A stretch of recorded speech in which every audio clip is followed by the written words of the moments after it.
Fernando Haddad está no segundo turno, Bolsonaro ainda não, diz estatístico de campanhas. O deputado Jair Bolsonaro, PSL-RJ, não para de subir nas pesquisas de intenção de voto desde que foi vítima de um atentado no início de setembro, mas seu lugar no segundo turno ainda não está garantido, diz o estatístico Paulo Guimarães.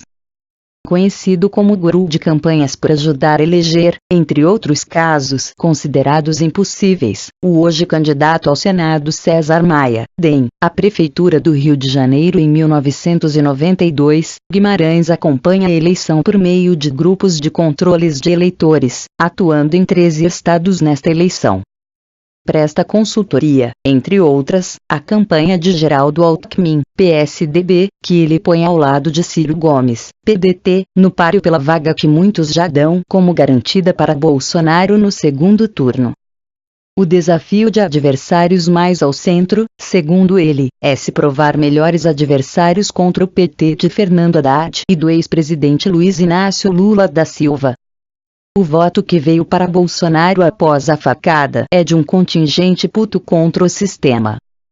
O voto branco e nulo diminuiu drasticamente e foi exclusiva e maciçamente para o Bolsonaro. Historicamente esse voto não é dele, diz o estatístico na entrevista que segue abaixo. Pergunta: o que é possível dizer neste momento sobre o desfecho do primeiro turno? Resposta: o Haddad vai para o segundo turno. Era muito difícil o candidato do Lula não estar no segundo turno, e isso tem se confirmado pelas tendências. O Lula é um apoiador muito forte. Muita gente confundiu o apoio dele ao Haddad presidente com o apoio ao Haddad prefeito de São Paulo. Quem sabe do buraco da minha rua é o prefeito, o ex-prefeito, o candidato a prefeito. O presidente fica longe, distante. O governador está um pouco mais próximo, mas quem está muito próximo é um ex-prefeito, um prefeito atual. Pergunta: Bolsonaro lidera as pesquisas desde o início da campanha e não para de crescer. Por que não está garantido? Resposta: o voto dele não é de competência, é de protesto, de ódio ao outro lado. A maior fidelização entre os candidatos é a do Bolsonaro, mas tem uma parte muito flutuante ali ainda, que está lá pelo ódio. Se o eleitor perceber que pode ganhar do PT sem o ódio, ele pode mudar. Mas, para isso, tem de aparecer um desses outros candidatos de centro com uma votação que dê esperança ao eleitor. E isso vai ser decidido nos últimos 3 dias. Se um desses de centro chegar ao final da corrida eleitoral com 15% e o Bolsonaro com 25%, é possível. Pergunta: é possível prever um cenário assim mesmo diante do crescimento de Bolsonaro nas pesquisas? Resposta: as chances deles aumentam com o crescimento nas pesquisas, mas pode mudar muita coisa se o Bolsonaro não se mostrar competitivo contra o PT no segundo turno. Eu já vi Celso Russomano há 3 dias da eleição com 11 pontos na frente de José Serra e Haddad na eleição pela Prefeitura de São Paulo em 2012, e os dois passaram à frente. Se ninguém aglutinar, os votos vão para o Bolsonaro por conta do ódio ao PT. Se alguém do centro aparecer bem posicionado, vai atrair os votos úteis. Ainda é um pouco cedo para se pensar num quadro definitivo. Mas eu apostaria que o Haddad está no segundo turno, e a outra vaga tem de ser disputada por Ciro, Geraldo e Bolsonaro. Pergunta: Alckmin consegue tirar voto de Bolsonaro? Resposta: qualquer um consegue. 16% dos votos do Bolsonaro são do PT. Haddad vai tirar votos de Bolsonaro, do eleitor pobre do Nordeste. Da mesma maneira que, se Bolsonaro se consolidar como a única força contra o PT, ele vai tirar votos de Geraldo, do centro. Se o Geraldo se mantém solto do grupo de candidatos empatados nas pesquisas, é uma briga entre eles dois para ver quem vai enfrentar o PT no segundo turno. A simulação de segundo turno com Haddad crescendo tem uma linha toda de centro que pode explorar isso, mas as campanhas de uma maneira geral foram muito ruins. Com exceção a do Henrique Meirelles. Pergunta: Porque a campanha do Meirelles, MDB, não emplaca? Resposta: por causa do presidente Michel Temer. As pesquisas mostram que, se Meirelles não estivesse com Temer, teria mais votos. Falei isso desde o princípio. O Alckmin atingiu seu auge de 10% quando bateu no Temer e o Temer retrucou. O campo vencedor da eleição é o de oposição ao Temer. E ninguém explorou isso, só a Marina Silva, rede no lançamento da candidatura dela. Por isso ela saiu à frente daquele bloco. Agora um campo político, PT e anti-PT. Pergunta: o argumento dos tucanos pelo voto útil tem poder de atrair eleitores?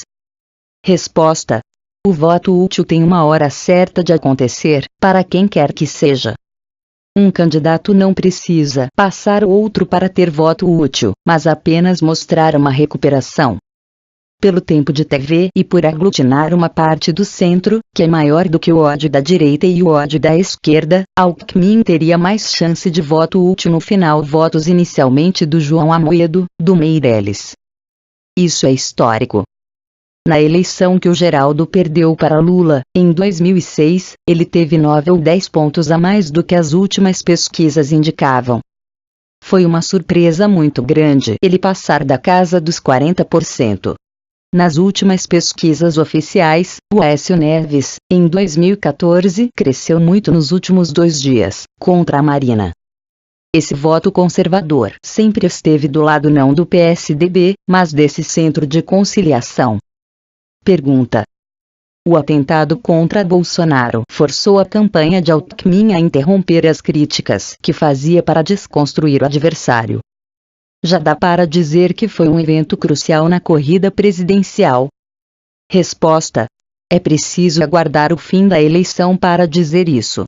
Nós fazemos um trabalho de grupo controle. No dia da facada, o único que perdia votos era o Bolsonaro. Aí veio a facada, nós paramos o campo, ele foi para 22% no Ibope. Ele não recebeu esses votos do eleitor do Alckmin ou da Marina, foi basicamente dos brancos e nulos e dos indecisos, pela comoção, como a Marina teve aquela enxurrada de votos em 2014, que também não eram dela, porque o avião que levava o então cabeça de chapa do PSB, Eduardo Campos, caiu. O povo do Brasil é assim, é coração. Se deram uma facada nele, ele deve ser bom. Nas pesquisas oficiais, ele cresceu 2%. Mas se o Álvaro Dias, Podemos, que tem menor rejeição, tivesse levado uma facada, ele teria crescido muito mais. Pergunta: você diz que esses votos não são de Bolsonaro? São de quem?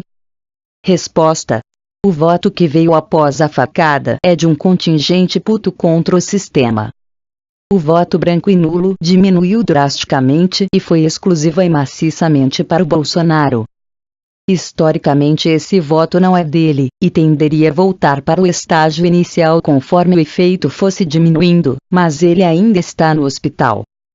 A facada não deu a esse candidato nenhum atributo de voto, mas a comoção pode ir até o fim da eleição ou não.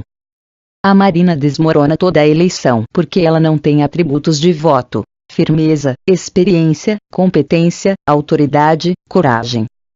São 36 atributos de votos que compõem um candidato a presidente da República. Não sou eu que estou julgando a Marina, é isso que o eleitor fala. Ela tem imagem de guerreira, uma mulher de origem muito pobre, batalhadora, mas isso não é atributo de voto. Ela também ficou marcada por ficar 4 anos sem marcar um atributo. Pergunta: é de se esperar, então, que Bolsonaro perca algum do espaço ganhado nos últimos dias? Resposta: a Marina teve muito mais intenção de voto do que ele tem hoje, subiu 31 pontos e chegou a 37% em 2014. A esse ponto, o Aécio não estava sequer no debate. A comoção se dissipou e ela ficou com 21%, ele, o senador tucano, foi para o segundo turno. Ainda é cedo. Hoje se aposta muito mais no Bolsonaro porque ele está à frente. Mas nas últimas eleições das capitais, apenas 3 candidatos que saíram na frente ganharam, entre eles o ACM Neto, DEM, e o Marcelo Crivella, PRB. Todos os outros saíram muito de trás. O prefeito de Porto Alegre, Nelson Marquesan, PSDB, largou com 3,6%. Quem sai à frente tem o ônus de ser a maior mira de todo mundo, e também carrega os votos do eleitor desatento, que indica o voto nele porque é o candidato mais comentado.